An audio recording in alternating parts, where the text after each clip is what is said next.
Microphone. I do have to tell you that after we had our Ward 4, It's on. it's on. It's on. We had a Ward 4 debate here last week, and as a result of requests, we bought a whole new sound system. So we now have microphones for the audience, and we also bought some chairs. So Classy. you're nice and comfortable. Yeah. So anyway, welcome to the Lanesville Community Center. Our candidates for mayor are Greg Verga, the incumbent, and Mary Ellen Rose. And I want to welcome all of you in the audience. So Jennifer, who spoke, Farrell Wiener, timekeeper, and I, Valerie Nelson, the moderator, we're members of the board of the Lanesville Community Center. So I'd like to just describe to you very briefly what the agenda is. The first hour or so, we're going to take up a couple-minute introduction from each and then go into 7 questions that we have sent to the candidates ahead of time. They're fairly lengthy background paragraphs, which I will also read to you. And so we'll go through those 7, 3 minutes rebuttals. Then they'll have 3 minutes for their, what we call their campaign pitch, best argument. Then we will go to however long it looks like we want to take for questions from the audience with 2-minute responses and rebuttals. So we'll have lots of chance for you to ask questions that we might not already have asked. So that's our format. Any questions about the agenda? All right, so let's begin. So as I mentioned, we asked the candidates for just a couple minutes each to give an introduction about who you are, where you live, what you'd like to tell us about who you are. Why don't we start with, have you, Greg, start. Okay, sure. I'm Greg Verga. I'm the mayor of the city of Gloucester. I think you're all familiar with that city. I was born and raised here. I grew up on Portuguese Hill behind Our Lady of Good Voyage Church on Perkins Street. I spent a lot of time in Lanesville. My wife grew up here, and we lived with her parents when we first got married. Lived in Bayview for a little bit, and we've lived for the last 30 years in West Gloucester over near West Parish School. I first ran for school committee back in 1999 when my 2 kids were in, one was in middle school, one was in elementary school. My youngest was a preschooler. Did not prevail in that election. 2 years later, I ran again, and I did win. And by then, I had a high schooler, middle schooler, and elementary school kid. I did that for 8 years. The last term, I was the chairman of the school committee. And then I decided it was time to move on, as my kids were getting older, to run for city council. I served 2 terms as the Ward 5 city councilor, representing Magnolia and West Gloucester. And my 3rd term, I ran at large and had a great time. I was the chairman of the Planning and Development Committee. And then in 2015, I ran for mayor for the first time. And as you may have guessed, I was not elected mayor back then. But the beauty of that is I got to become a musician again. And I spent 6 years playing with bands locally and working full time. And then in 2021, the last election, I felt it was time to get back in the game. I was not happy with the direction we were going. And I ran for mayor in a hotly contested race. And I did win. And I think we've made a lot of progress since then. And I'm hoping to continue that for the next 2 years. Carry on. Okay, so I was also born and raised here in Gloucester. I spent the first few years of my life on Trask Street, and then my family moved to West Gloucester, where we still have that home right down the street from Greg. I live next door to my 4 sisters, all within the same block across from West Parish School. I graduated from Gloucester High School in 1979, then went to Texas on a leadership scholarship where I earned a BS and a BA at Southern Methodist University, followed by a master's degree with a full ride at Baylor University. I then moved to Washington, D.C., where I taught grades from kindergarten through graduate school in public and private schools, and eventually went on to earn my PhD. I went back to school at 40 and began consulting to the federal government. I've held jobs with the United States Department of State, whom I had given a lecture to this morning. Also worked for the Department of Defense with the Defense Health Agency and with the Veterans Administration. All of those roles were working on programs that basically I was brought in to solve problems and look at comprehensive approaches to challenges that they'd had and hadn't been able to solve on a number of different levels. My most recent job was with the Gloucester Health Department, and I actually moved back home in 2019 to retire and enjoy my life, and have had a little change of plans, which has been lovely. And my husband Rick and I have 30 seconds, okay. My husband Rick and I have a daughter who just got married this past week, and a son.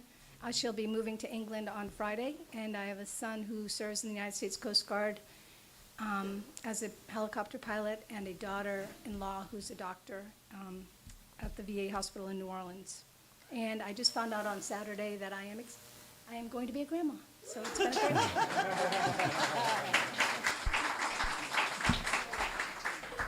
Congratulations, Mary Ellen. Thank you. So let's go right away into the first of our questions, which is all about Gloucester's identity and your perceptions of it. And we'll start with you, Mary Ellen. But basically, I will read what we have sent to you by way of prompts. Gloucester 400 Plus has been celebrated in one inspiring cultural event after another. Organizers have hoped that we can learn from the past as we transition into the future. What have you personally learned about Gloucester's past and about the present character and identity of Gloucester from these many events? A recent Gloucester Times op-ed from a columnist in upstate New York suggested that in restoring democracy in America, it is important to start with conversations about what people love about their community. What do you personally love about Gloucester from growing up here, as you both did? What are you hearing from residents in various neighborhoods about what they love about Gloucester? And can you describe any fears that residents have that this identity might be slipping away? Any or all of those questions? What comes to mind? Want me to start? Okay. 3 minutes. So what I love about Gloucester, what I loved about growing up in Gloucester was primarily the sense of community, that everywhere you went, somebody knew you, and even when you thought you didn't know anybody or they didn't know you, you would quickly find a commonality among them. I loved walking and working along the waterfront. I worked with Star Fisheries my entire childhood through high school, and in addition to my dad being a fisherman and watching him go out to sea every 2 weeks, I just admired our working waterfront and was so proud to be a part of it on the level where we were actually taking the fish in as well. I just love the sense of being in a place that is so magnificently beautiful that you can never take it for granted, that I had the opportunity to see other places and always came home. I loved graduating from Gloucester High School and having an opportunity to learn what leadership was all about and having that leadership skill trained enough to take me to faraway places. I loved the feeling that I mattered and that my voice mattered in this city. I loved having community sports teams where the Chargers played the Vikings and the Magnolia Lions. I just loved that we had our own little communities, and then we finally got to come together at the high school as a group and become one team and one unit. I loved that we were kind of protected as children in that regard. I mean, the fears, I'm going to answer, now move on, Valerie, with that, but there's one thing that the elements that have come up of what people love is a lot of those exact same things. They love the authenticity and everything pretty much that I mentioned about Gloucester. It either drew them here because they summered here or they felt that sense of community here, and I think that that's really critical. The fears that I hear resonate the same exact thing. They worry that we're losing that sense of community and belonging, and that we're just not as invested in one another as we used to be, and I share that concern as well. One of the fears that happens to come up a lot is the fear of development, crowding, our limited resources. People don't want to have to worry about whether or not we have enough water to sustain our needs. And also whether we're losing the generational bond that we've enjoyed all these years because our children aren't able to stay here and continue their lives here. I've heard a lot of worries about that. I do think we need to think of a way to preserve our historical sense of community as well as evolve and develop into what our new community will become. And I hope that answers most of your questions on there. Yeah, thank you very much. Greg, Yeah. sense of identity and you personally. Yeah, and we should prep the audience that there are like 10 questions for each question. Exactly. So as I mentioned in my intro, I've lived in several places in this city, and each one has its own identity, and people think it's very special where they live. And so I was lucky. I grew up downtown. I used to be able to walk from Perkins Street down to Main Street. Spent a lot of my paper route money at Gloucester Music on records, and then later on guitar strings. Like I said, when we first got married, we moved out here to Lanesville, which some of you may know is a very unique place, and I think people certainly think of Lanesville as God's country and something that has a lot to offer. I enjoyed my time out here, and I think it's not an understatement to say there's a lot of characters in Lanesville. I lived in Bayview, up on Revere Street behind the fire barn. It was great having Dogtown in my backyard. I really enjoyed that. And for the last 30 years, we've lived in West Gloucester, so I like having the woods in the backyard and then 133 in the front yard so we can get quick access to downtown or quick access to out of town, up the line, as they say.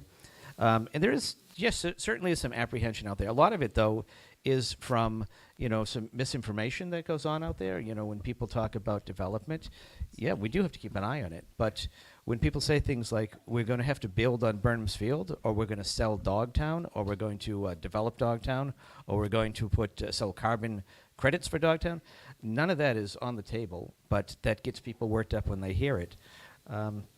You had asked about the 400th. One thing I really enjoy about the 400th is it's the fact that it's the 400th plus. And at every event, there's a land acknowledgement that's read. So we, the descendants of Europeans, have been here for 400 years, but for 10,000 plus years prior to that were the Native Americans. So I really am grateful that that's part of this educational component of the 400th, that we recognize the natives who were here before us, that we recognize the Africans that were brought here involuntarily. And one of my favorite event for the 400th was the Fisheries Heritage Month. It brought me closer to my grandfather and my great-grandfather who came here from Sicily to fish. They made an honest living out in the sea, and it just reminded me that generational roots have to start somewhere. And in my case, it was from my great-grandparents on my mother's side and my grandparents on my father's side. So Gloucester has a lot to offer. My goal is to make sure that my grandkids, I failed to mention them in my intro, I have a 7-year-old grandson, a 4-year-old granddaughter. I want to make sure that the Gloucester that I leave for them, when I hand the baton off to the next mayor many years from now, is a Gloucester that's recognizable when they grow up. And that is my goal. And so 400th has been a wonderful thing, and it's too bad we have to wait another 100 years. So we're going to start this practice now, a 30-second rebuttal, if you would like it. Mary Ellen, do you have anything to add? Yeah, I just want to address one thing, and that is not all news is fake news, and the comment about carbon credits being traded for Dogtown is actually on the record and on a video that I watched. So I don't know if it actually got maintained, but it was definitely on the record. I took notes for it. So just want to point Do I get that to out. rebut that? Because it is on the record by, I think, a member of one of the committees said it. It has zero legs within the administration or Well- anywhere officially in city government. But it was said, so it's not fake news. I didn't say it was fake. Not all news is fake, but some news is fake. That one is not anything that's being planned, and I don't support it. It's just a shell game, the carbon credits. All right, so let's move on to the second question, which is actually related in the arena of public participation. Public participation is vital in translating the hopes and dreams for the city that you have described into concrete policies and funding. 20 or 30 years ago, public participation in Gloucester government was very high. Crowds showed up at hearings, planning sessions, and ward meetings. Do you believe it is important to rebuild public engagement in the processes of in-government? And if so, how would you propose to bring back people to participate in the affairs of the city departments, boards, and commissions, and city council? And I'll add to that, there are a number of issues currently on the table that have generated conflicts among residents. Do you have any ideas for how to bring people together, including with city staff, in resolving these conflicts and moving forward in the best way possible for the city?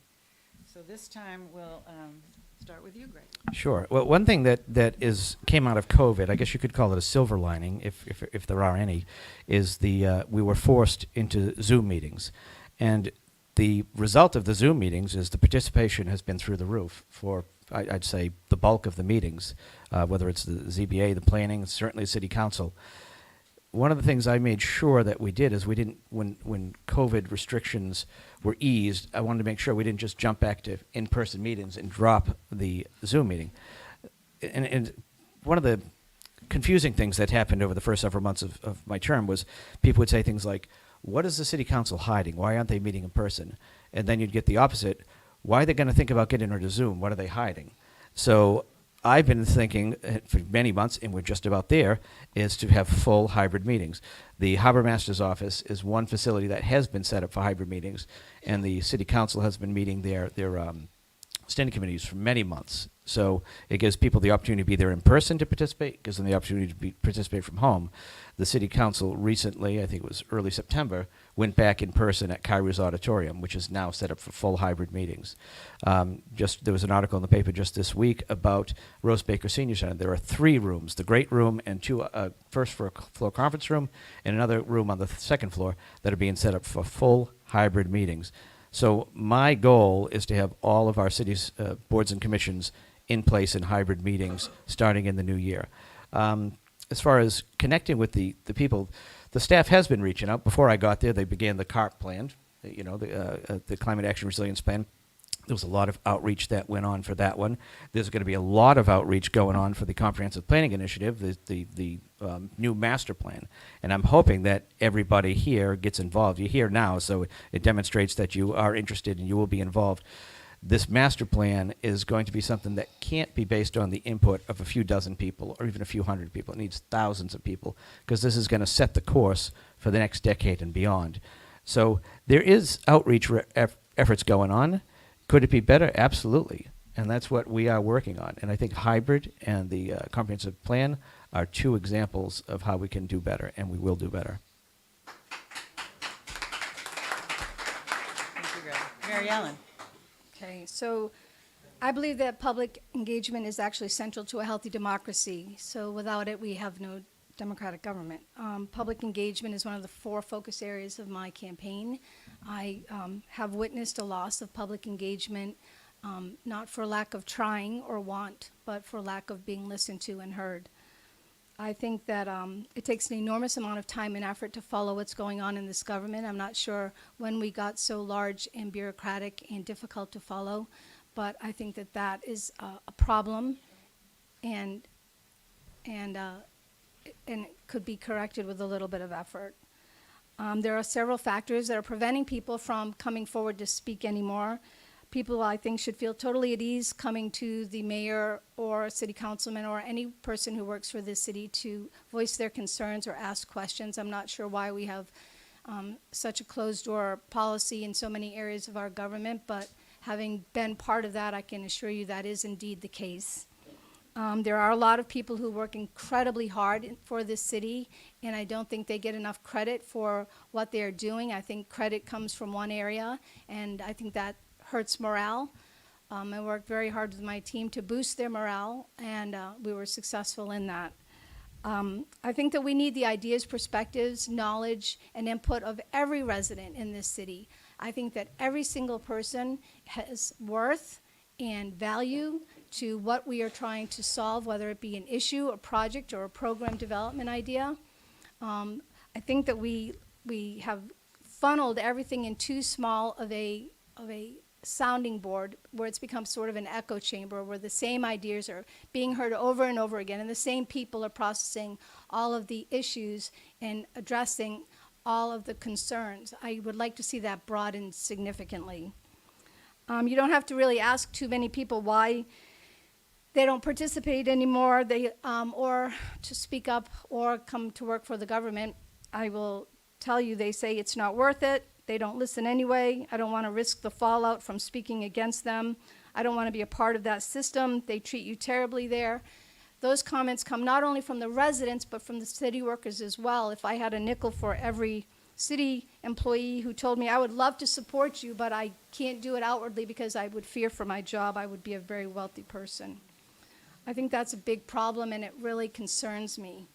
I can tell you that personally, running for mayor has been an incredibly eye-opening experience to the ugly undercurrent of local politics. If I've only learned one thing after spending 40 years in Washington, D.C., it's that politics only get dirty when people feel threatened, insecure, or close to being caught doing something nefarious. If a system is truly open, transparent, and above board, there's absolutely no reason to alienate or attack anyone. If we are all truly doing our best for the city and the common good, why would we need to debase anyone who is willing to run for office, become part of a committee, work for the city, or voice their opinion? That's it.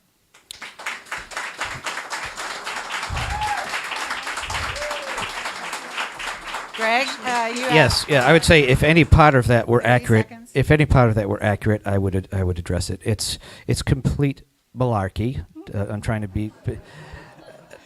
When you're running for office, you can say what you want. When you work for the city for 5 months, you can extrapolate what you want about what's happened before and after you left the city. I do not feel that our employees feel a morale issue. I have a very open door policy. I've had a lot of controversial issues going on within the city, and I have these people come in groups, and I let them yell at me as much as they want. And so I just find that to be a bit. You can make the claims, you can't back the claims. That's all I'm going to say.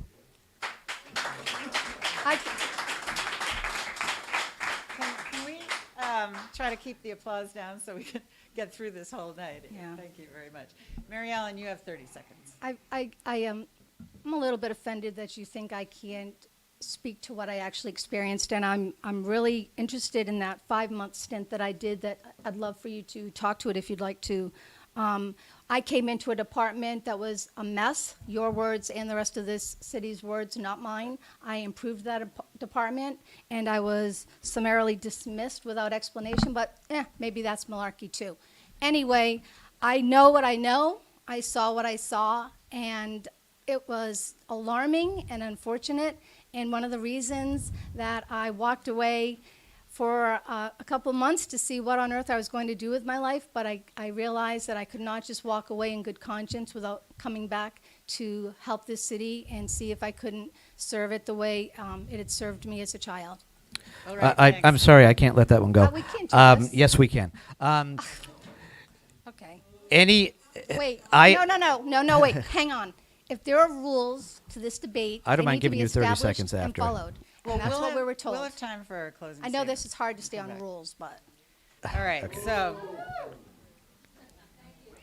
Yeah. let's oh, please, you guys. Fran, I mean, that response. Public participation is a big issue in the community, as I think we've just heard. so childish. And many different Agreed. ways to approach it. The third question is around housing and development.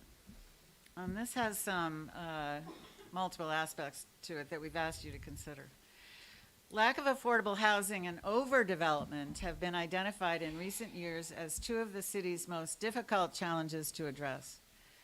Failure to take concerted action as a city in recent years to manage and control housing development has already contributed to changes in Gloucester neighborhoods, certainly out here in Lanesville, including losses of young families with children, artists and writers, fishermen, tradesmen, and a loss of ocean views. At a recent debate, a city council candidate identified an underlying problem. Gloucester has been discovered. Certainly there has been an active campaign to, quote, discover Gloucester and to market Gloucester as a beautiful and interesting place, even in articles overseas. Residents have been happy in the past to support our tourism-related businesses and to express pride in our unique and special community. But do you think it might be time to recognize the ever-increasing upward pressures on housing prices and the costs of congestion and burdens on our infrastructure that have come with expanding tourism economy and with widespread marketing? How do you suggest that we might try to better balance our tourism and real estate development economies with the needs of the wider community? Are there high-end development taxes or zoning-related restrictions or Airbnb regulations that you could support that might cool off the hot real estate market that has already been created and that threatens the scale and look of our neighborhoods? So this one goes to Mary Ellen first. So in finding a balance between the tourism and real estate economies, I think that it's important that we not engage in overreach. People own properties, they have a right to sell and do with them what they want within reasonable limits and within the regulations that have been set forth by this city. There has to be a balance between the need for lodging for our tourists and housing for our residents. This is obviously not a new problem. We've always had tourists coming to this city. We had at one point, I guess, 5,000 rooms. Of course, we were still horse and buggy, but I know that it was a thriving tourist economy way back when. But the biggest problem is providing housing for residents, not just those that are existing, but the future generations that are waiting to buy homes or rent homes in this area. I think that there could be some type of incentives for landlords to come together and retain lower rates, but you would have to incentivize them to do so. I don't know exactly what our laws are and what our capabilities are, but I know there are communities around this country that are making those moves as far as limiting Airbnbs and second and third homes, making it less attractive to build those types of homes in a community that really needs residential housing. For those, I would like to see more of a moratorium on the easements that have been granted. I think that we're a little bit out of control with the size and types of homes that we're building, not just in East Gloucester, but also on Wheeler Street and in Lanesville. I mean, I don't know so much rather in Lanesville, but certainly in West Gloucester, seeing a lot of development in areas that were green areas is just heartbreaking. It about took my breath away when the first time I went down Atlantic Street and saw what they did to what was previously beautiful green space on the way to Wingershik. I still can hardly process it. I think that gathering a diverse group of community members together to talk about these issues and really get input not only from developers, landlords, but actually from the residents in particular areas to see what they would like to see happen and how we can solve the problems. I don't think as the mayor your job is to be the expert in everything. I think your job is to be an excellent manager of all things, that you surround yourself with people and with residents who have great ideas or have valuable input, whether they're a high school graduate or a high school dropout or have several degrees. There's an amazing amount of institutional knowledge that is in this city and new knowledge coming in from our new members of this community, and I think that we need to tap into that. Great. Sure. But I'm going to use some of my time to go back to that last question. Any former employee can make any claims they want as to the reason they were dismissed. I am bound by the law not to talk about personnel issues, but any former employee could authorize the release of any personnel documents to back their claims. That being said, I disagree with the assertion that the city has failed to manage housing and development. So tourism is a key part of the city, and the people who, I bet you a lot of people in this room, their livelihoods depend on tourism, directly or indirectly. And so that's our friends and our neighbors that are involved in this industry. So we should be careful about that. And Gloucester, what makes Gloucester is, the fishing industry, because without the fishing industry and the grit that it involves, we don't have a tourist industry. Without Rocky Neck and the art colony, we don't have a tourist industry. So we need to remember that it's tourism is built on a partnership between the community and those who are trying to make a living in it. Short-term rentals, I know that Tony Gross and the City Council tried last session, or actually early this year, to do an ordinance that would have limited short-term rentals. It did not happen. He got a little pushback, but he's working on that. So I'm interested to see what he comes up with in his next revision. However, we have to consider that not all people who are running Airbnbs are rich developers. A lot of them are people we know, back to our friends and family, who are just trying to supplement their income. So there is a balance that we have to strike. Now, the city has been making a lot of efforts, especially on my watch. We refilled the Affordable Housing Trust. We didn't even have a quorum before I got here.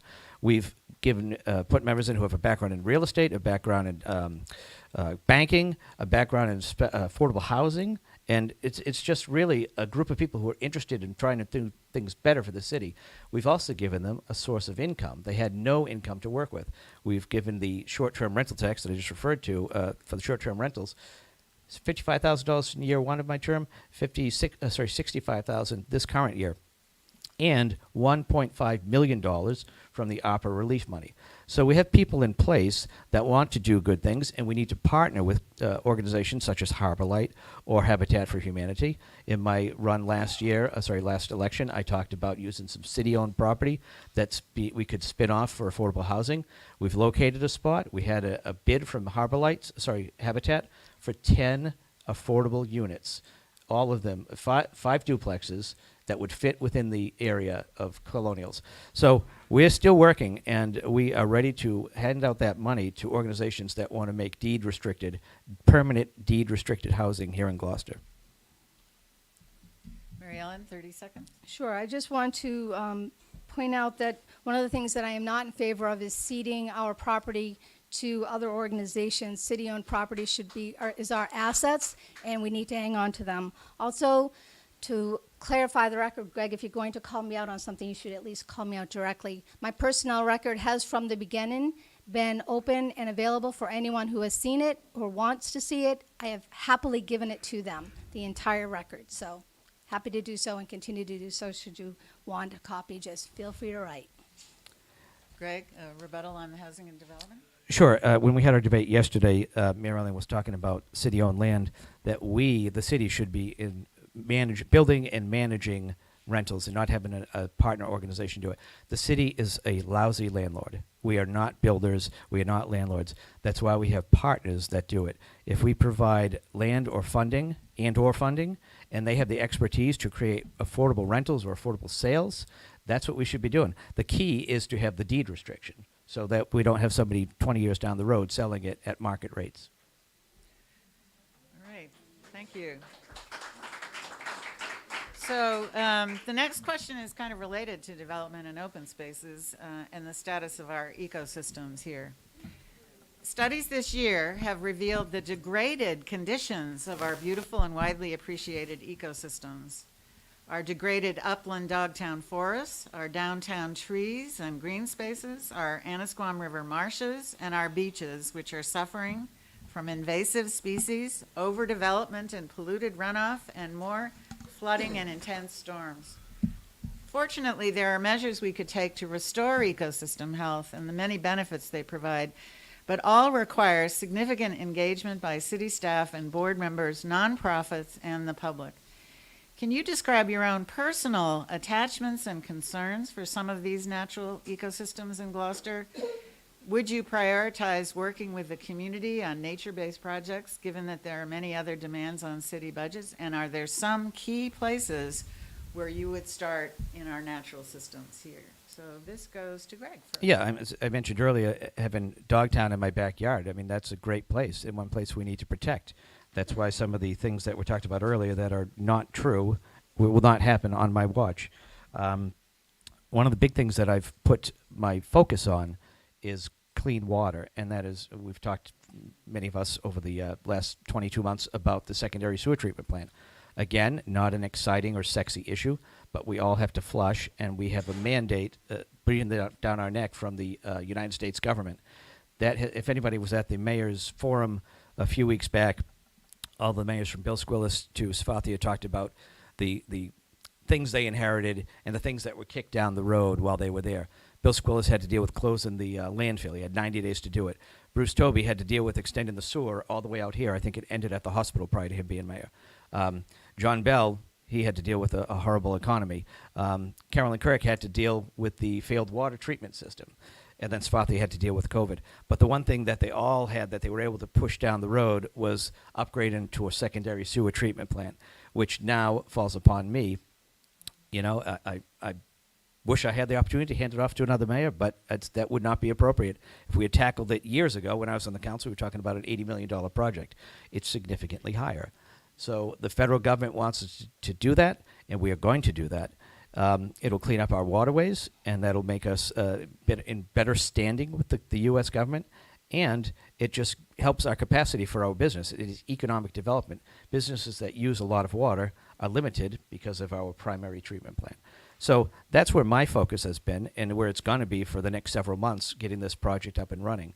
So we have Gloucester is a pristine place. It's 63 miles of coastline, which is a beautiful place that people love, but we have to do everything we can to preserve our natural resources.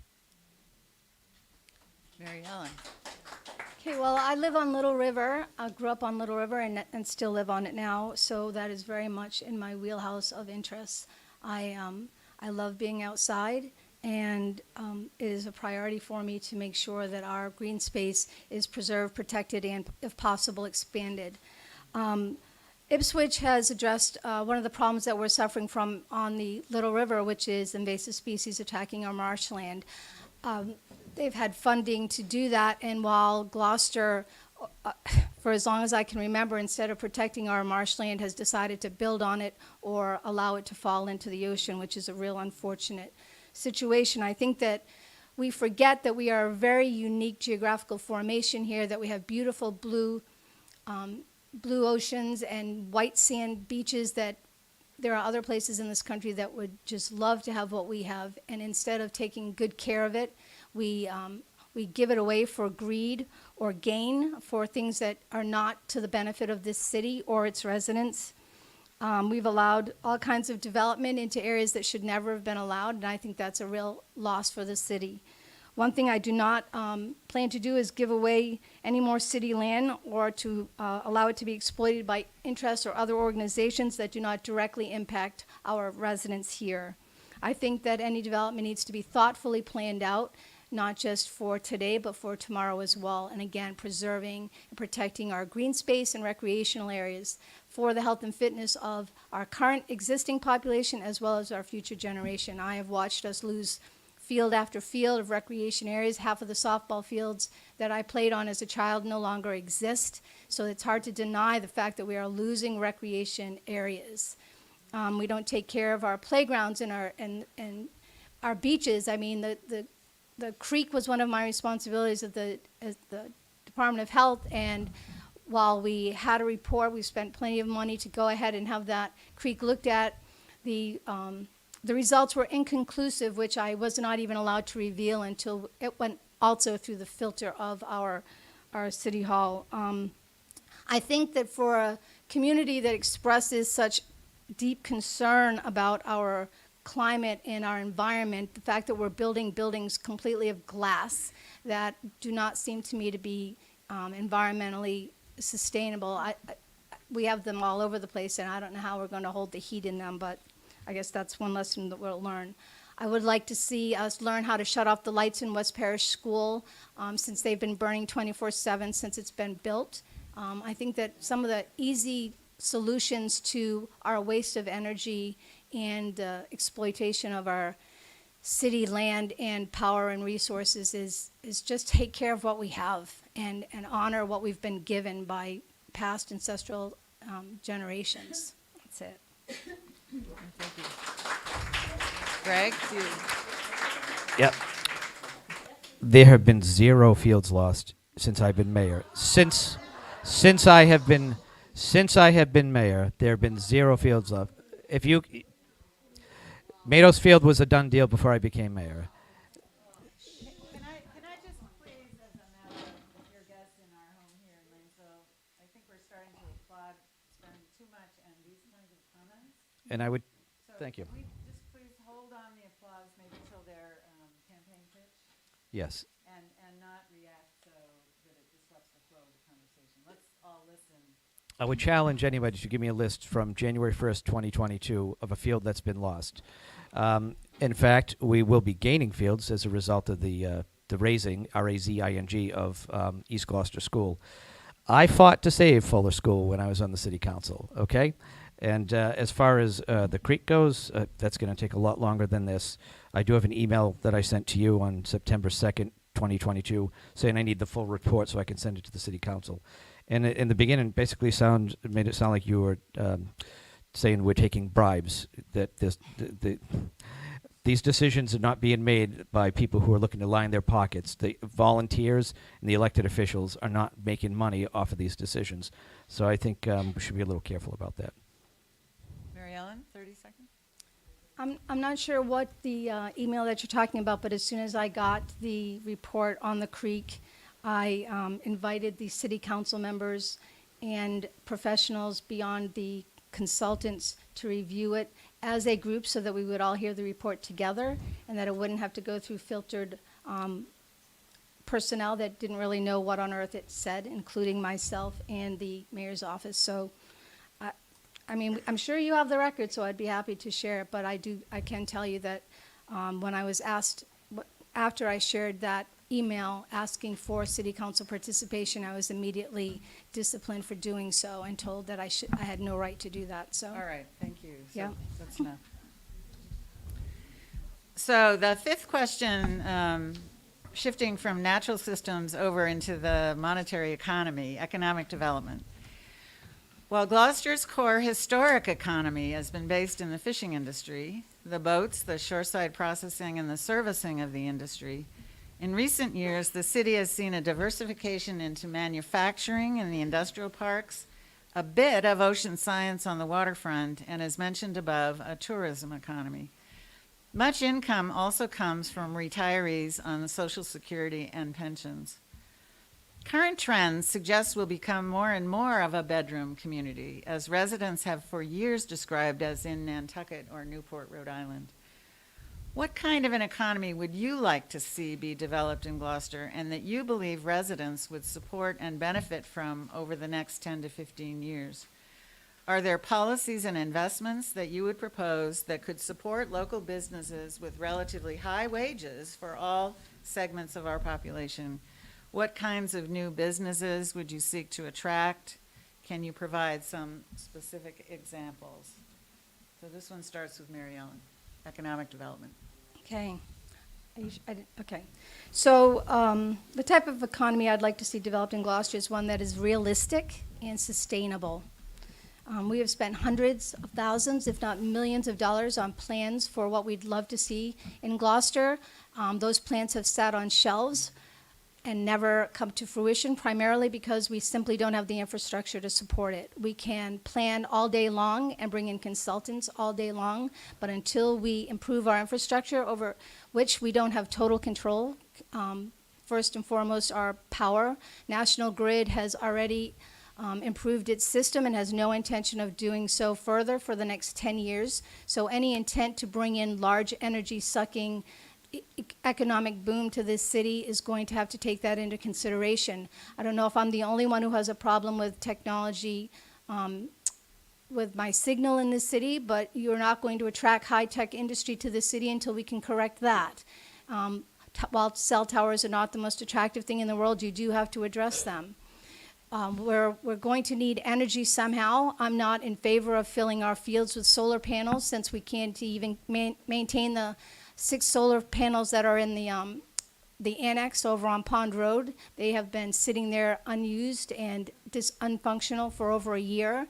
I would like to see what we're going to do with our third wind turbine, if that's just going to sit bladeless for the duration.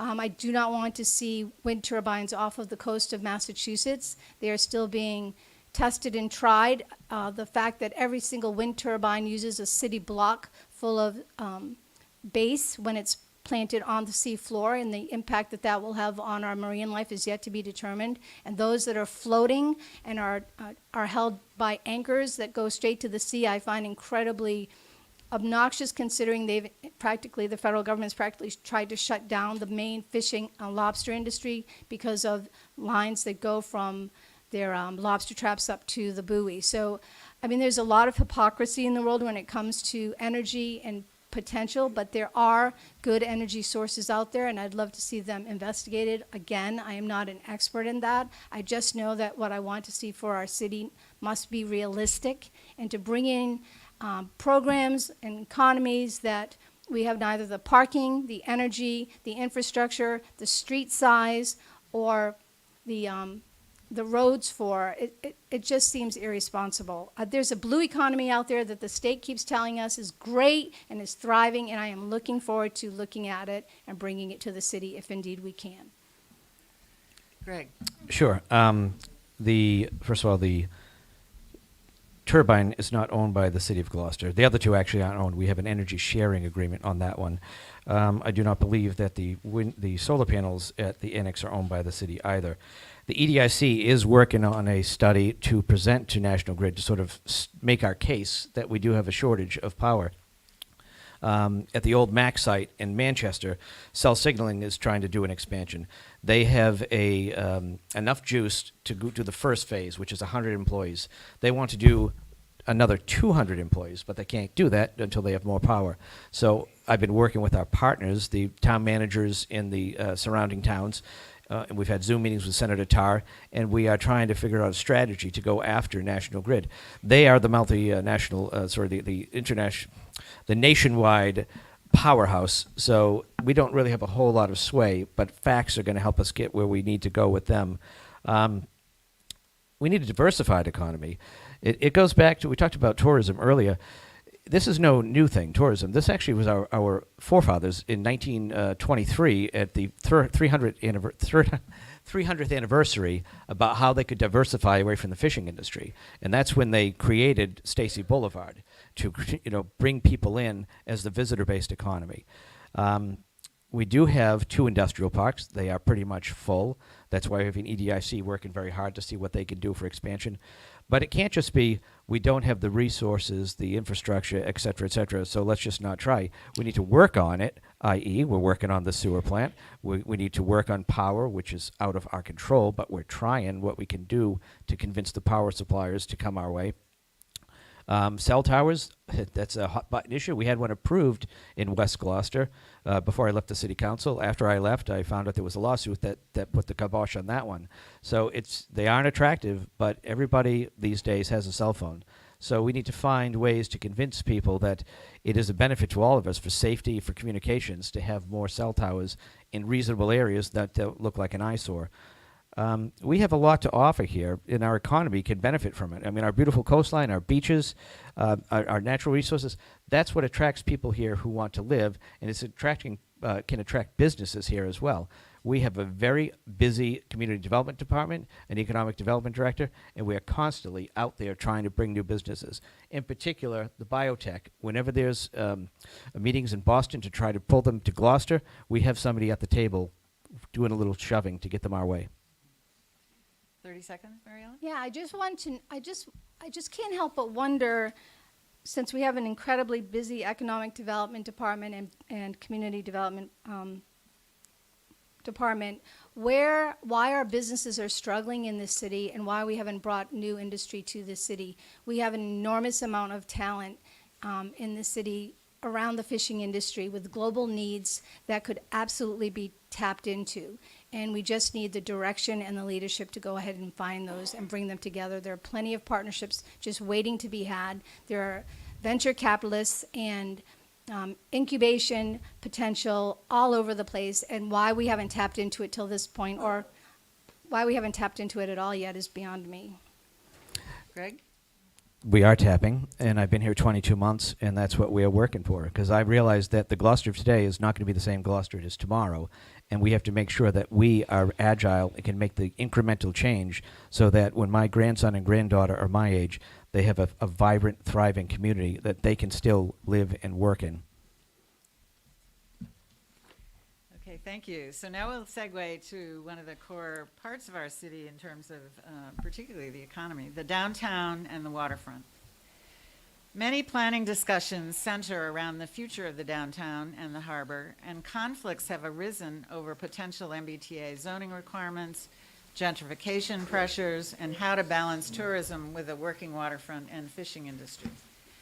Can you describe to us your own vision and priorities for the Ward 2 and 3 neighborhoods and the designated port area in the coming years? Many residents across the city are unaware that our downtown census tracts are officially low income and eligible for many state and federal grants. There are many long-term residents and local businesses downtown, but also new waves of immigrants from Brazil, Guatemala, and other countries that are living, working, and enhancing our community and sending their children to our schools. 10 to 15 years from now, what would you like to see happening downtown, and how would you define success? What policies and investments would you seek to advance as mayor to help assure that your vision of a vibrant downtown and waterfront is realized? And can you provide some specific examples, starting Greg? Yeah, so what we need diversification downtown in terms of the people and in terms of the jobs and the housing opportunities. One thing we could look at is the expansion of residential units on above the businesses. We have that on Main Street in some places. We have another plus that I could, as an example, the Cut, the music venue that's proposed for downtown. That is going to be a boon for this city. They are already voluntarily, they're not required to, but they're already voluntarily looking for options for parking. They're working closely with some of the big businesses downtown to see if they can get some satellite parking. we have the Y project. The Y has moved over, as we know, over to the old Fuller site, and that's left a vacuum downtown as part of our civic downtown.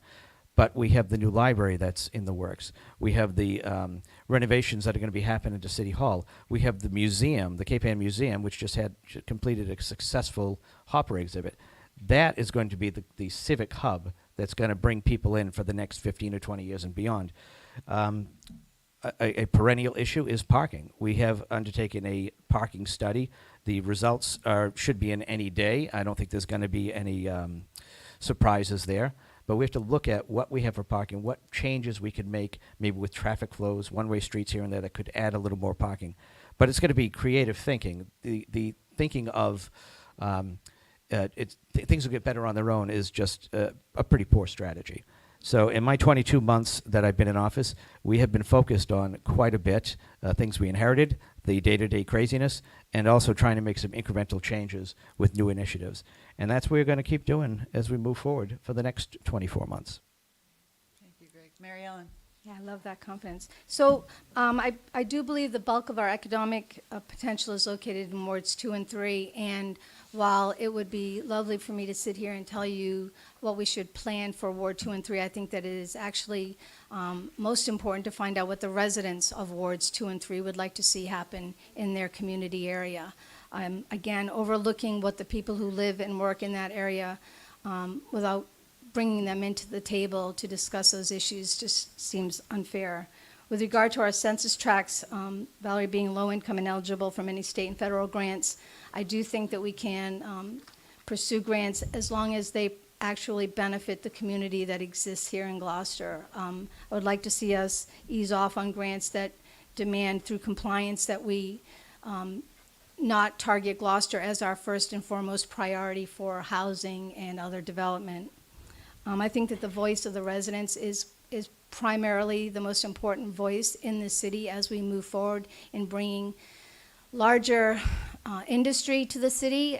We are the ones who are driving these streets, trying to walk these streets and ride our bikes on these streets. And if it's no longer easy to get around or even timely to get around, when you have to start building in time to get from one end of this very small city to the other, I think that that's something to worry about because it's no longer just in the summer, it's year-round. In my community that I was in Maryland, I watched us go from a very small town to a metropolis that supposedly had wonderful planning, but we were nonetheless locked in commuter traffic. Roads that went to one way to help with parking eventually went to 2 ways and were widened. People lost front yards. Eminent domain was taken over. Highways that were 2 lanes are now 6 lanes either way. I've watched this happen, and I am not totally convinced that it won't eventually come to us. Hopefully, obviously not to that extreme.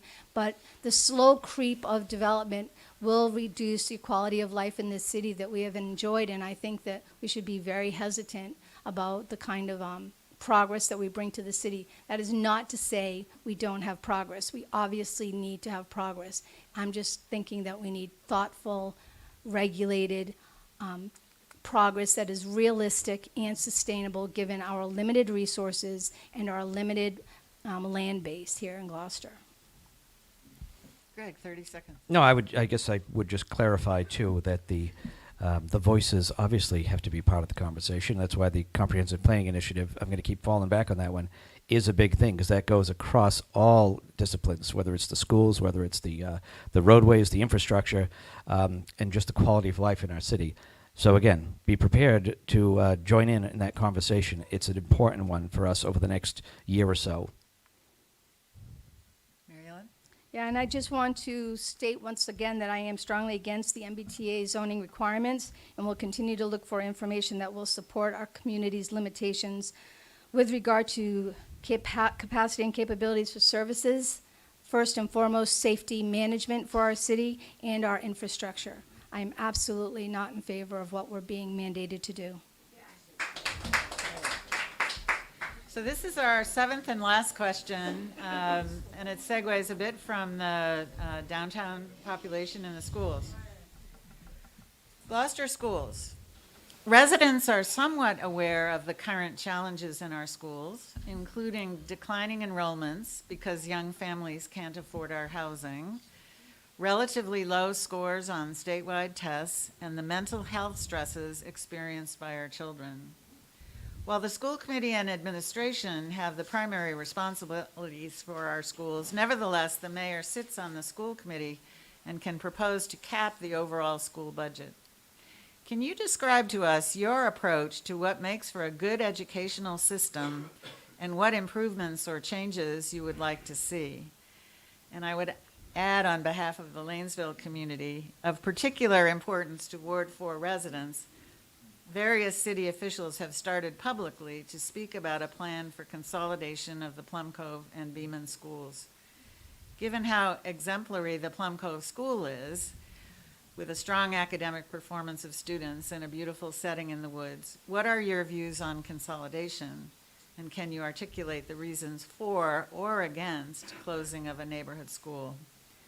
Education, and this goes to Mary Ellen first. Yeah, I mean, that ship has already sailed as far as consolidation of our schools, but I would never have been in favor of it. It goes against every bit of education literature you can read. Bringing children into consolidation when it is entirely not necessary, I think, was a big mistake. So I wish Plum Cove and Beaman the best in holding on to their little schools. There are 3 key elements in a quality educational system. This is something I'm very familiar with. Number 1 is excellent teachers whose compensation and work environments reflect the professionalism and expertise they bring to the classroom.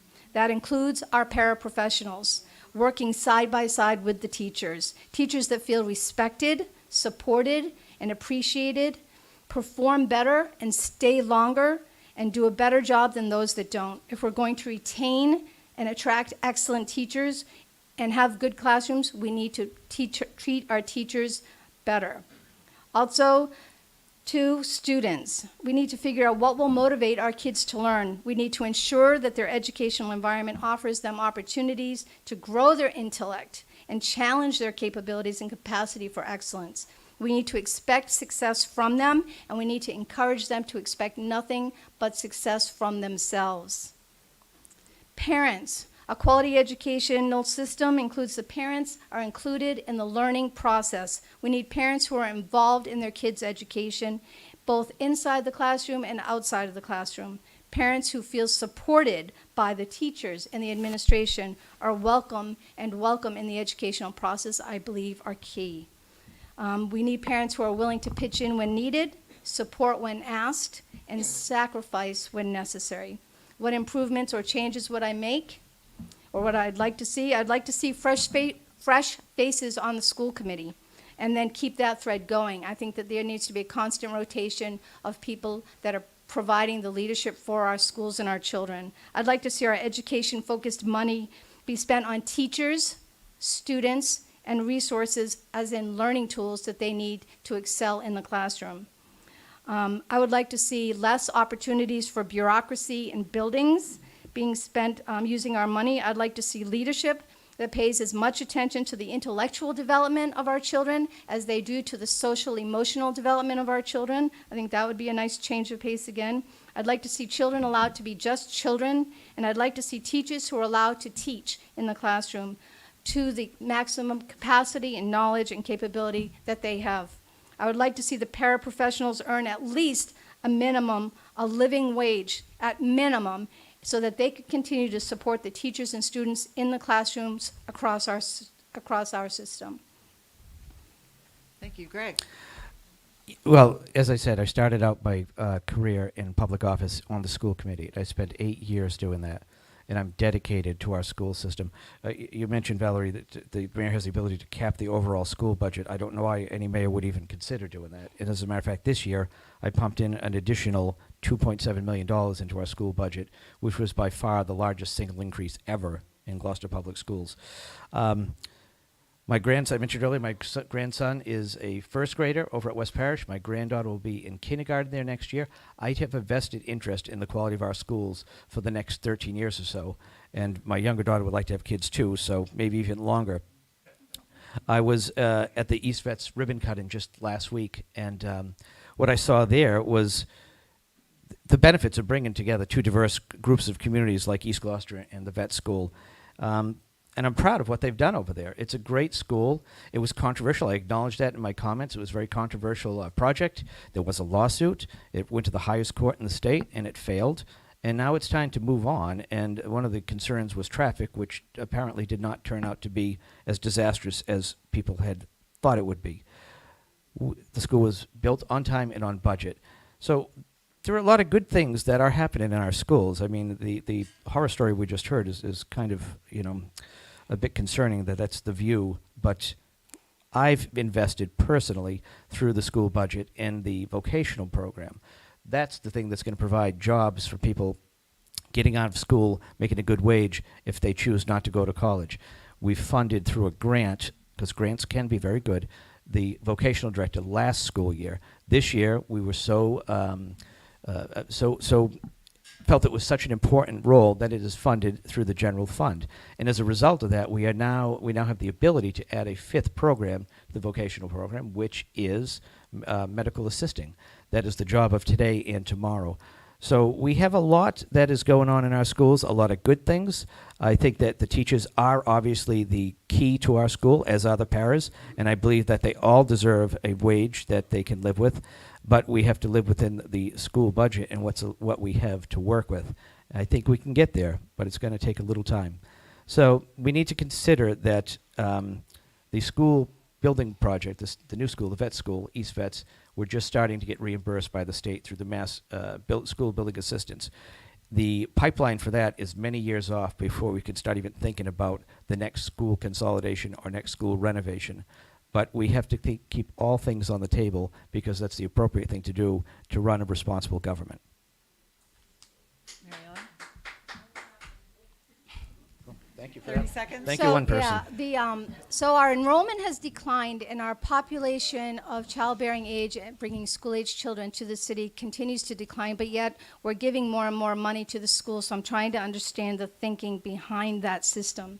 But the fact of the matter that we're giving more and more money to the school, and our teachers and paraprofessionals and the resources that are actually being used, including vocational options, are getting less and less money, and that teachers are having to reach into their own pockets. There's an imbalance, and there's a problem with that equation. And although I wasn't the best in math, I did manage to get a degree that had to use it. So I need some help with that understanding. We have outrageous absenteeism in our school system. The fact that the incumbent has had all of these years on the school system, on the school committee, and in the city council, I think is admirable. I am just curious as to what the impact has been over all of these years, that we can't seem to solve the same problems that have been here for as long as I've been alive. It's just, it still baffles me. Yeah, thank you. Sorry. Greg, 30 seconds? Sure. The biggest part of any school budget is personnel. So the bulk of the money is indeed going to personnel, including teachers and others. And the other big thing that we have to deal with, which is a mandate from the United States government, is special education costs, which we have no control over. We could get a call tomorrow that 3 new students who never even went to our schools are Gloucester's responsibility. And we could see a $1 million increase in the special ed budget like that. So that's where the costs are. So the population may be declining, but the mandates from the federal government, which rightfully so, because these students deserve the attention that they get, that's what's causing the increase. All right, so we're done with our 7 questions. Thank you very much for that. And before we go to the audience, I wanted to give you the opportunity, we call it Make Your Campaign Pitch for 3 minutes each. Kind of a wrap-up of our questions, and what would you, in general, like to say about your campaign? And we'll start with you, Greg. Sure. So I'm running for re-election because I do firmly believe that the future of our city is on the line here. You can't run a city on generalization or speculation or making promises that nobody can really keep. You can't run a city if you have conviction but you don't have substance behind it. I've been dedicated to this city for 20 years and for the school committee, the city council, and now as mayor. My plan is to make sure that we move ahead and look at the big picture. The comprehensive plan initiative is going to be a key component of that.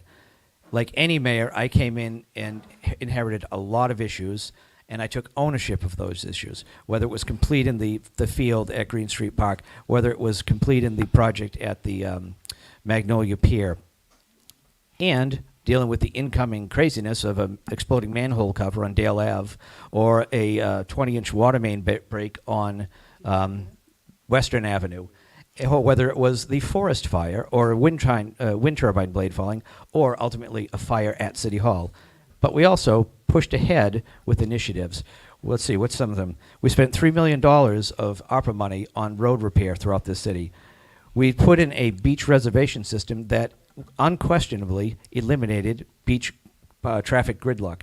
We did all the improvements to the Stage Fort Park and the creation of the Veterans Memorial down at Stage Fort. We've done the improvements to Burnham's Field, including the new fence, and we've, of course, kicking off the master plan. These are things that have been going on for 22 months, not just since this campaign began. That is a fact. And I would really love your vote on November 7th to continue for another 24 months. If you have questions, go to voteverga.com, or on November 7th, just simply vote Verga. Thank you.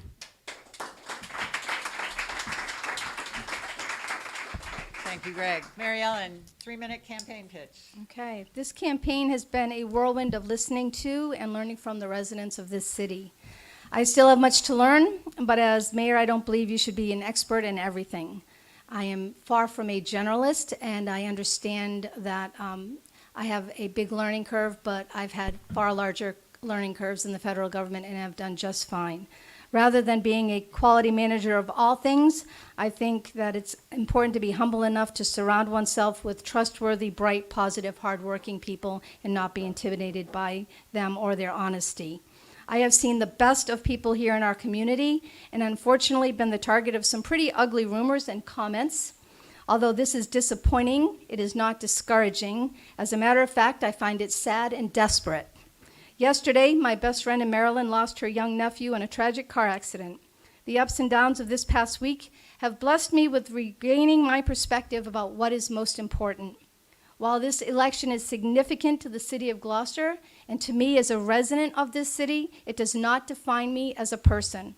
I have a wonderful life, and I am as excited to serve this city as mayor as I was as excited to serve it as the director of the health department. I am not a politician, and I never will be one.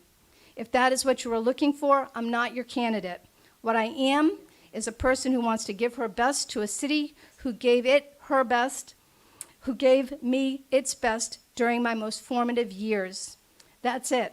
I want to give back and serve you with gratitude for loving this city as much as I do. There's not anything more that I want from this city or from anyone in this room other than your vote and your confidence on November 7th, and I appreciate your support.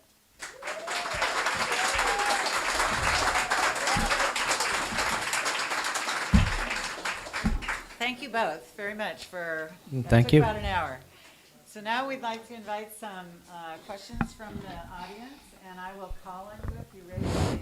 And Jennifer has a microphone to give you. So please ask a precise question. Each one of them will have 2 minutes to respond with 30-second rebuttals as well.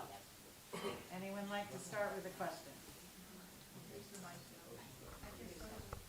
Oh, Do it like that. Jennifer says I never use the mic. Thank you, Ruth. Is it on? Yeah. My name is Bev Bembridge. I am a Lanesville resident, homeowner, God's country, as you say. And I have many concerns with Gloucester, but one I want to address is the zoning board, which I'm told is appointed by the mayor. So the house right directly behind me that has an easement on my driveway, they applied, the house is non-conforming in height. They applied to put dormers up there, and that was granted. And I'm very upset about this because now what's non-conforming is more non-conforming. A one-bedroom apartment on the 3rd floor is now 2 bedrooms. There's not enough parking. It affects my property, my privacy, not to mention the construction going on. So my question is basically, why would something that's non-conforming be approved to be more non-conforming? So your question, thank you, is about the Zoning Board of Appeals. And Greg, do you want to start? 2 minutes? Sure. I'm at a disadvantage because I don't know any of the details other than what you just described. The Zoning Board of Appeals are appointed. Many of them were there before I got there. I'm not saying anything. I'm just saying, as a matter of fact, when I came in January 22, some were up for reappointment. I put in 2 members who are now serving as alternate members. So they work within what the law is and what the current zoning ordinances say. So I can't comment without knowing much more about the situation. It would. Okay.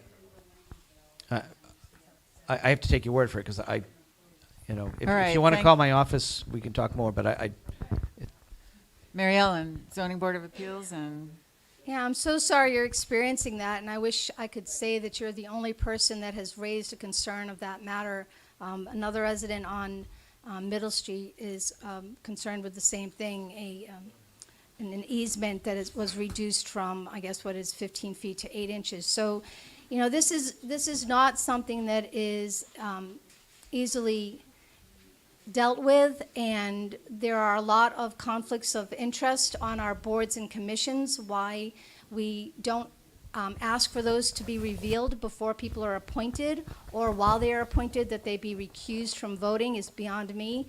But I'd like to see that straightened out so that your concerns could actually be addressed in a reasonable manner by people that you trust, and that's not to say that these people are not trustworthy. It's just to say that it would be nice to have conflicts of interest and other typical demands that are made on commissions and boards in other cities actually impacted here in this city.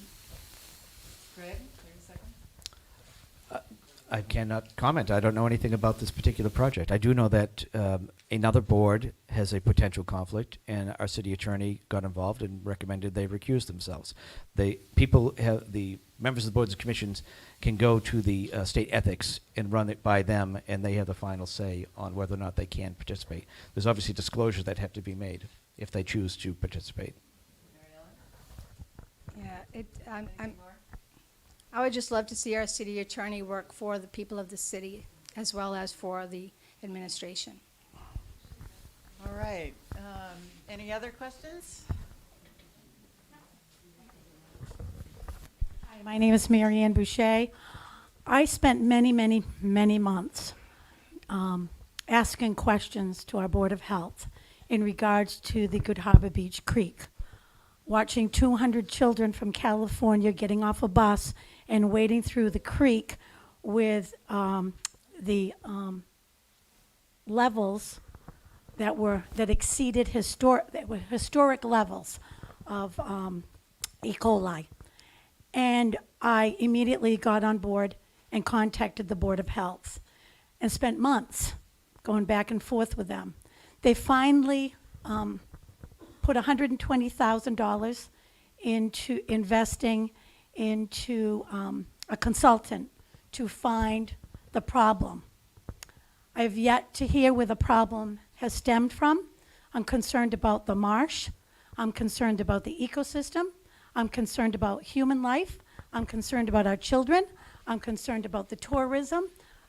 Good Harbor Beach is a gem. It's a jewel for our city. It brings in millions in revenue. I want to know from both of you, should you become mayor, will you get to the bottom of the E. coli situation at Good Harbor Beach, and is it as a result of overdevelopment? Because I feel personally that could be a part of the big problem. Thank you. Mary Ellen, 2 minutes. Well, Marianne, as you know, that when I stepped into the health department and you began your calls to me about the creek, when I asked others about you and your concerns, I was told that you were a pain in the ass and to just ignore you. So I I found that incredibly offensive for your sake, since I serve you. And so I did my best to find the answers and answer your questions, not just for the creek, but also for the rat boxes that were found around the schools. And I appreciated your concern and love of the city and the children, and your relentless pursuit of the truth. I can assure you that I will get to the bottom of what is affecting our creek. It will take a little bit more, I'm really not sure if it's just honesty or if it's more expertise, but my department experts at the time said, I see the problem just as clear as day, so I don't know why. Well, the mayor appointed a board to study it further of local individuals. I was dismissed after that, so I don't know what they're actually doing. I do know that there was a Clean the Creek initiative and group of people trying to get to the bottom of it, and they have not gotten any further. As a matter of fact, I think they've been disbanded because they're discouraged. I don't know. It is the gem of this city, that creek and that beach, and I was told, by this administration, don't worry about the creek. Nobody swims in it anyway. It's gross, and it always has been. Nobody cares. And I said, you are painfully misinformed. That creek is very valuable to the people of this city, and it is used, and it has been used. And how dare you say something about which you have no knowledge historically about how much that creek is valued. It's very offensive.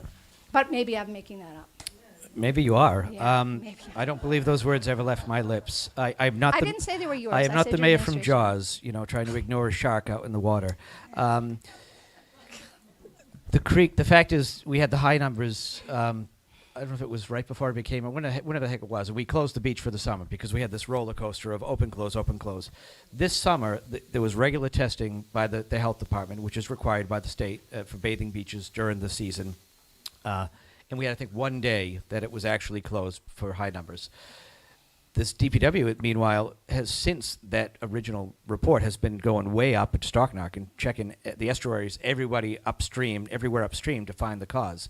And it has not been determined that it is this or this, but we've been doing things like lining sewer pipes. We've been doing things like there are several on, I'm not going to say the road because I want to single out the people, but nearby road, people still on cesspools that are now tying into the sewage, the sewer system, which is right there in the street.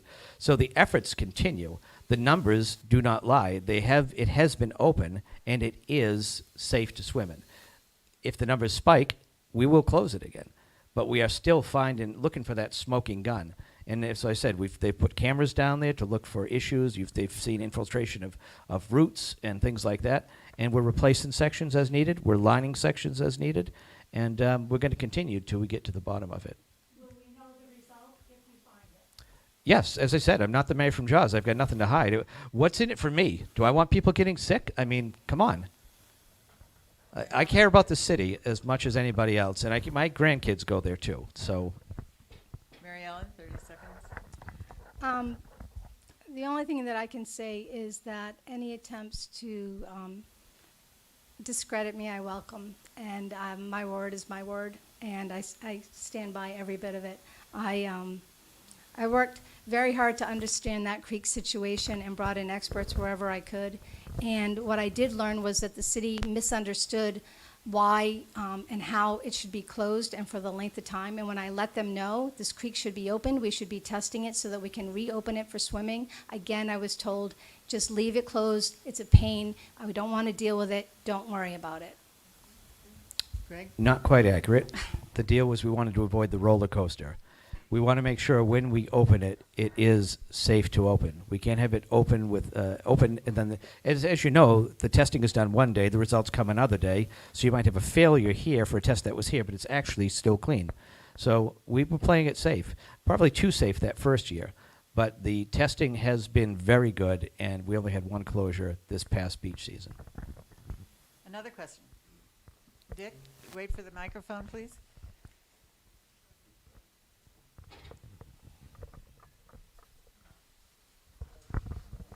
Thank you. I'm very active as Mayor Berger knows in working on the climate issue and climate change. And I'd like to have you say whether you believe that climate change is an existential threat to Gloucester, and what have you been doing, or in your case, Mary Ellen, what would you do to address this existential threat? Thank you. Sure. The short answer is yes. I do believe climate change is real. I believe it's man-made, but whether or not you believe it's man-made or a higher power, it's there. I mean, I think it's undeniable. I mean, anybody could see that the water level is rising here, and we have 63 miles of coastline, so we're pretty vulnerable. What have I done? I hired a sustainability coordinator. We have the CARP plan, the Climate Action Resiliency Plan, that focuses on sustainability and resilience. And having Gemma, our coordinator in place, that's what she does every hour she's on the job. And she's looking for grants that can help us protect ourselves. She's looking at grants for things that can help lower our carbon footprint, whether it's electric car chargers throughout the city, or it's for the barriers. Well, that was before I got to the city, but we had the barriers around the sewer treatment plant and the barrier around the high school, or on the wall of the high school. So Mother Nature's going to win. We have to buy time, and we don't have the power to change things at the federal level. We can't stop the plants from belching out, smoke from natural gas or coal-fired plants. But what we can do locally is try to lower our carbon footprint, and then hope through our legislature and our delegation at Congress we can get somewhere. The problem is, for decades we had people in Congress who just insisted it was fake, and it was just a farce. I think many of them have changed their minds. Hopefully it's not too late. Mary Ellen. So I do understand the impact of climate change, and I've dealt with it with global issues as well, because it does impact the health of communities all over this world. There are things that we can do here. Carbon reduction, reducing our footprint would be one of them. Ironically enough, that does not include lots of new development and replacing green space. There are erosion prevention services that you can, Ipswich and some of the other areas along the coast are using erosion prevention methods for helping to hold back the water. But the bottom line is, from a webinar that I sat on, I think it was 2 weeks ago, with an expert in this field in how to deal with this, what is basically predictive analysis that we're faced with, that we're going to have this increasing water levels at a certain amount. You are not going to hold back the ocean, and her exasperation with efforts to do so were, quote, a waste of time and money. We would have to, if the predictive analysis were true and potentially happening, then we would have to move half of Massachusetts inland. And so she said that everything that you're trying to do is in vain, but go ahead and keep trying. But it's, building a steel wall to hold back the ocean on one side while you're flooding and building on the other side of the street. I'm not an engineer, but it doesn't make sense to me. But I would love to see some realistic implementable methods come about. But I think that takes a much broader sweep than what I can do here in Gloucester. It would take global effort and impact analysis. It's just it's a huge problem, and I don't know how to address it other than do what we can.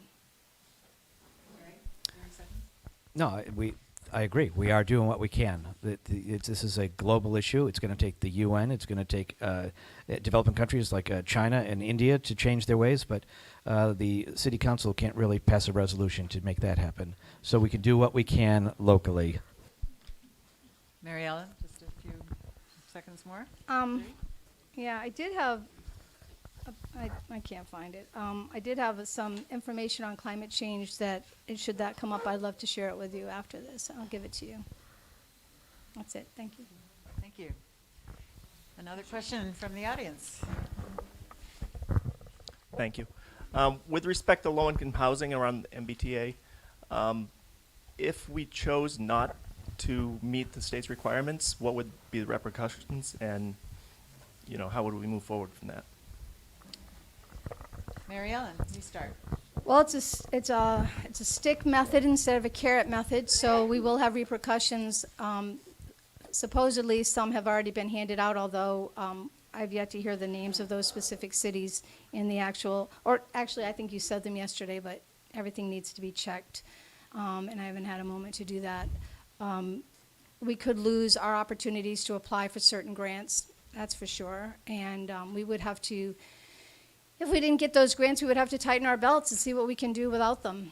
But I think that is worth the risk of trying to stand up against it and see what we can do to maintain the level of quality of life that we have here in Gloucester. I don't think that we need to cede just because it's been thrown out there. I think it's important to have a relationship with the state, not necessarily be in bed with them. Despite that expression, I mean, really being able to build cooperative agreements where they see our reality, and handing out mandates that are one size fit all is just not realistic. Sure. So the 3A law is the 3A law. It is not up for discussion with the state. It was made very clear by the Attorney General, Andrea Campbell, earlier this year. And there were 5 communities. I don't remember what they were, but there was a big article in the Globe about it. 5 communities who did not comply. They did not reach interim compliance in the first go-around for this 3A law, and they had a 10% cut to their housing authorities. Just saw Dave Holden, our housing authority director, and we were chatting about it, and he did send me a copy of the email he got earlier this year saying, if your city doesn't comply, you will see a cut to your housing authority. So there are a lot of sticks going on right here. I don't think 3A is a super thing. I don't think one size fits all by any stretch. But when you get up to be mayor and take the oath and you raise your hand, you say, I'm going to uphold the laws of the Commonwealth, it can't be except this one. You know, it is the law. Building relationships with the governor, the lieutenant governor is a very good thing for us. 3A is something that we could ignore, or we can find a way to make it work for us to the best of our ability. And then I'm going to fall back on the Comprehensive Planning Initiative. That will be part of the discussion. What is our vision for the next 10 years? How can zoning changes work with that? And then that's what we come up with, and we have to be in compliance, full compliance, by the end of calendar year 2024. 3A started out with, it's like a paragraph, but when there were words like shall, must, will, there's not a lot of ambiguity about whether it's optional. And the memo from the Attorney General pretty much said that that is not the case. At first, there were 3 grant opportunities we might miss out on. It's now, as of her memo in the spring, it's up to 13. And it's not just a matter of doing without it or finding the money elsewhere. These are a lot of things that help the city move forward. And there'll be a lot more than just those. That the first checkbox will be, are you in compliance with 3A? If we click no, check no, we're going to be in a world of hurt. And we're not going to be putting together a legal team to fight the State House. We have to make it work. Law or mandate, every single person that I've tried to talk to about this gives a different answer. For a law that's supposedly not that complex, it seems to be very complex. And until I am sitting down with people who actually understand legalese and can clarify what we are beholden to doing, I stand as still not automatically complying with what they're asking. As someone who has sat down with people who understand legalese, I do know what we are up against. The mayors of this Commonwealth, we meet every month, and this is a constant discussion in our meetings.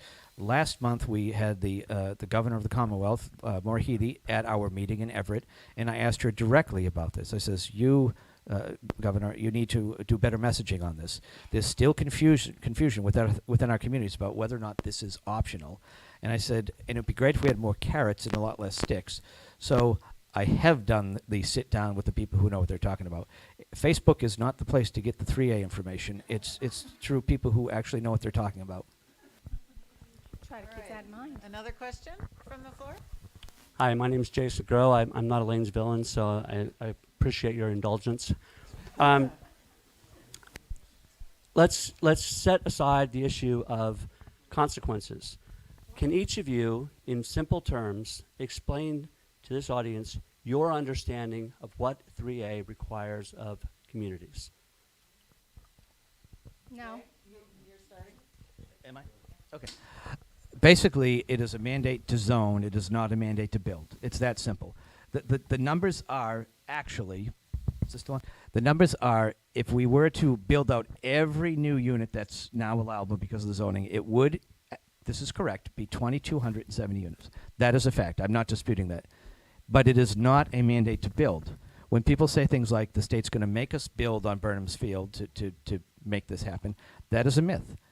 It is a mandate to zone. It is not a mandate to build. We're not going to send the vocational school down to Chestnut Street and start pounding nails to make another unit. We're not sending the DPW down there to do that. We have to make sure that we have on the books the by right zoning that is compliant. And as I said, I'm going to work very hard over the next several months as we move forward on the comprehensive planning initiative to develop zoning amendments that we can send to the city council to consider that will be both compliant and, to the best of our ability, meet the goals of our city and the desires of our city. I do not want to see halyards every 5 feet around the city. That I am not in support of high-rise apartment buildings. But we've got to make this work. I don't want to see us in court for the next several years fighting a losing battle. Mary Ellen. In answer to your question, Jason, no, I can't give you the details. In the brief time that I've been running on this campaign, I've had as I said, a lot to catch up on, so I don't have near the knowledge that my friend here to my right would have and should have on this issue, as I'm sure you have as a counselor. I just have to learn more. I know that it is about a zoning issue. I know that there is a lot of building that's supposed to happen. What I hear and what I see happening are entirely different things. I'm not in favor of lots of construction, but yet we have lots of construction. I'm not in favor of high-rise buildings, and yet we're building high-rise buildings in downtown. We have plenty of infrastructure, and yet when we have infrastructure issues, they don't get attended to. So, the housing issue is a press for this city. Everyone understands that. Understanding the complexities of it and the intricacies of it is something I'll just have to catch up on. I do not have any problem with admitting to my lack of knowledge on some of these issues. Fair enough. Can I ask a quick follow-up? If that's the case, if you do not understand the issue, how can you sit there and categorically say that you're going to oppose it if you don't understand what you're opposing in the first place? Because I represent the people of this city, and the people of this city do not understand it. Most of the residents that I have spoken with do not understand it. So I am opposing it on their behalf because it is my job as the potential mayor of the city to actually represent the people of this city. That's why I oppose it. Greg?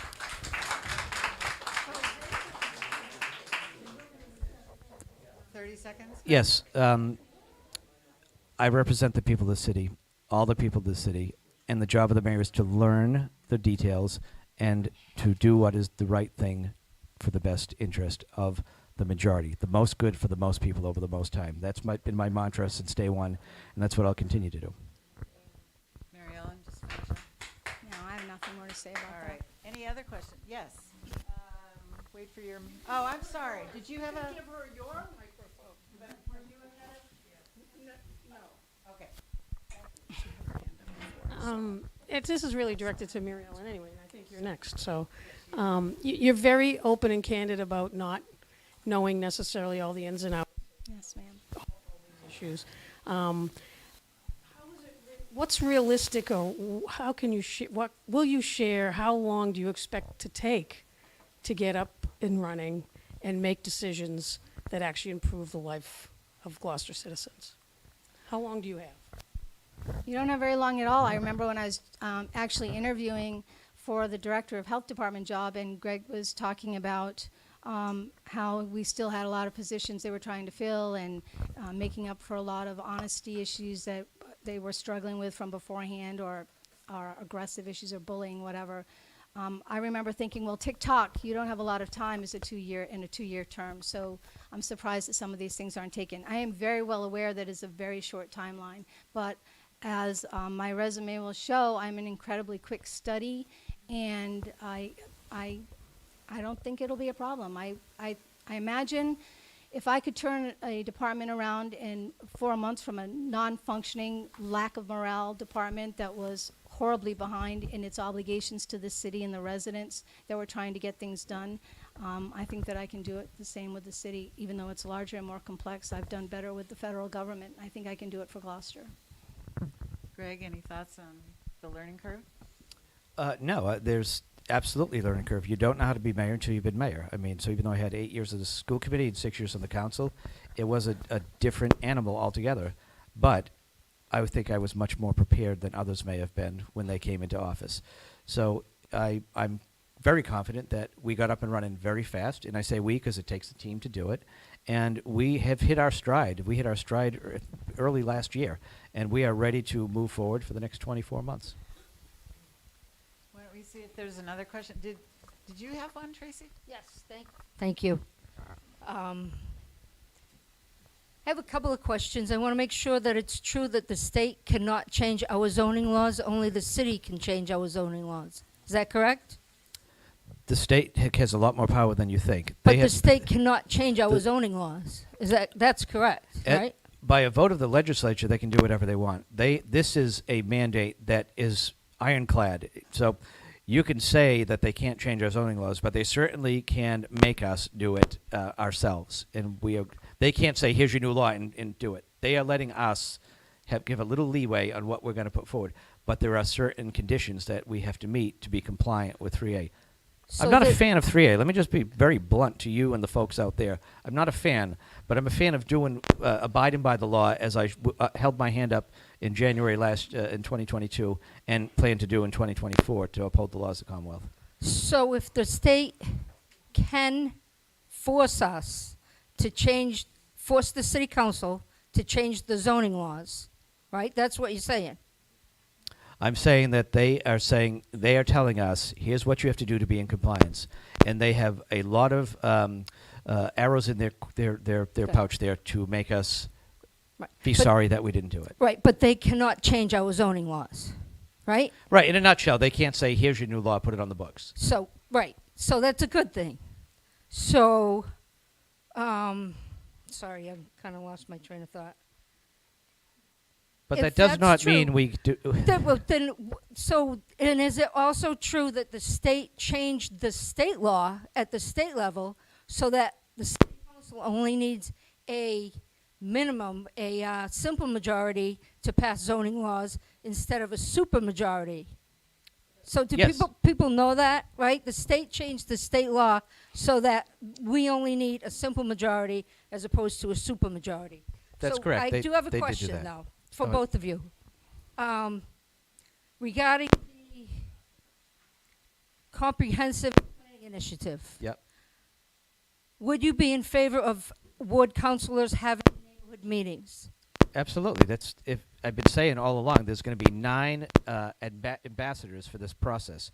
We cannot have, as I said, we can't have a dozen people show up in a room like this. We need to have a lot more people than this at every one of those meetings. As a matter of fact, we have a thing called a meeting in a box, where people can get basically a little kit to facilitate their own meetings. So why did you call me into your office with you, the attorney, And told you and not to have the meetings. That did not Tell me happen. not- That did not happen. I never told you not to have meetings. Okay.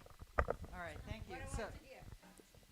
Okay, great. What I'd like to do is give Mary Ellen a little extra time. You've got 2 questions there, a little bit more on the state powers, and any views you have on the comprehensive plan, so take a little while there. Well, my view on the comprehensive plan, I read the comprehensive plan, the first one that was done, and was incredibly disheartened to see that most of it hadn't been followed through on, like evidently a lot of the plans that we do. It was a pretty cookie cutter plan, and our new plan is equally cookie cutter. When our very first community introduction into that comprehensive plan was the same as most consultants do. That information is gathered so that we can check off the box that we have indeed included the community in this plan, and that we are having meetings in a box is basically the consultant telling you, go ahead and do our work for us, have your community meetings, and then report back to us. That's not usually how consultants work, to let you know. It is their job to do the work. The fact that we had to hire a consultant to find out what our special places are when the special places were already written in the previous community comprehensive plan, that we're wasting their time and our money redoing things that did not need to be redone, is just more evidence of of my curiosity and wonderment that we throw money at what we're supposed to do according to rules or whatever, but we're just checking boxes. When are we actually ever implementing anything for the residents of this city? That's all I want to know. Show me things that we are actually implementing that impact your life. Are your roads paved? Do you have clean water? Are your beaches clean? Is the trash picked up? Is it flying all over the city? Would you like to answer for me? Anyway, I'm done. Thank you. Well, and the answer to all that is yes, it is being done. You learn from the past, you live in the present, you plan for the future. I agree with you. A lot of consultant reports ended up on a shelf. You know what a consultant report is worth? It's about $100,000 an inch. You know, and that's kind of a ridiculous past practice. I love how you're shooting down something that's going to be a major part of the city for the next year or so before it's even gotten out of the crib yet. We have an opportunity here, folks, and that's to have our voices heard. And this is going to be the key to lay out the plan for the next 10 years or more for this city. Any good consultant is going to come into a city and learn about the city as their first step. And that is what's going on here. And these consultants, any consultant, they do this stuff 365 days a year. People says, why don't we just have some local people do this? So what, they're going to go Google it? I mean, we need to have somebody who does this and knows what they're doing. People who've been in other communities and seen how it's done. We need their help on this. But they're going to develop a report that's based on our input. 30 seconds, Mayoral. We don't have any local knowledge capable of writing a comprehensive plan for this city. Just like this administration thought that there wasn't any capable knowledge within the PhD leading the department to write a strategic plan, but they would much rather just give me $20,000 to have somebody else write it for me. Greg, I as much as I'd love to believe that we are going to implement everything in this new comprehensive plan, it is important that we plan. It is important that we look at these things and plan for the future. What's more important is that we actually implement what we are paying to have other people study for us. Oh, great. Thank you. That is the plan. Yeah. The plan is to work the plan and to implement the plan. There were a lot of things. I'm not disputing what's happened in the past. January 1st, 2022, I became mayor. We are doing things differently. And we, as someone who works as a consultant, you're pretty hard on consultants. All right, any Yeah, other I should be. questions? All right. The batteries in the microphones are dying. Oh, is that what's causing the problem? Perfect. Oh, all right. Sorry.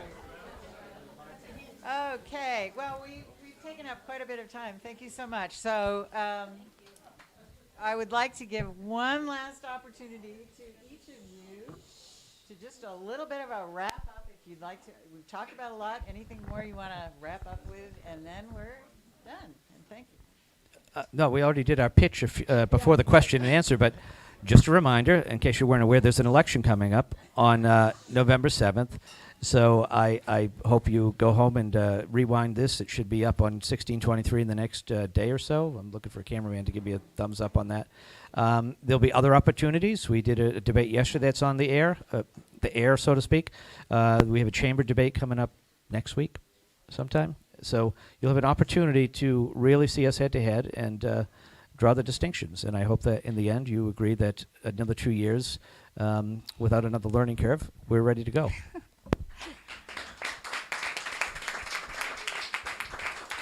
Any last words, Mary Ellen? I just want to thank all of you for coming tonight and getting a firsthand listen to what we have to say. I think it's very important that you listen to the source. And if you have any questions, I can assure you I'm a lot more eloquent at writing my thoughts down than I am at speaking under these situations, especially in light of what my past weeks have been. That's not an excuse. It's simply an explanation for my gratitude for being here and for all of your participation. Agree with me or not, I am so supportive of all of you getting to the ballot areas on November 7th and casting your ballot. I hope that your vote will be for me, Mary Ellen Rose, and I look forward to your support And whoever comes out the winner, all the power to them.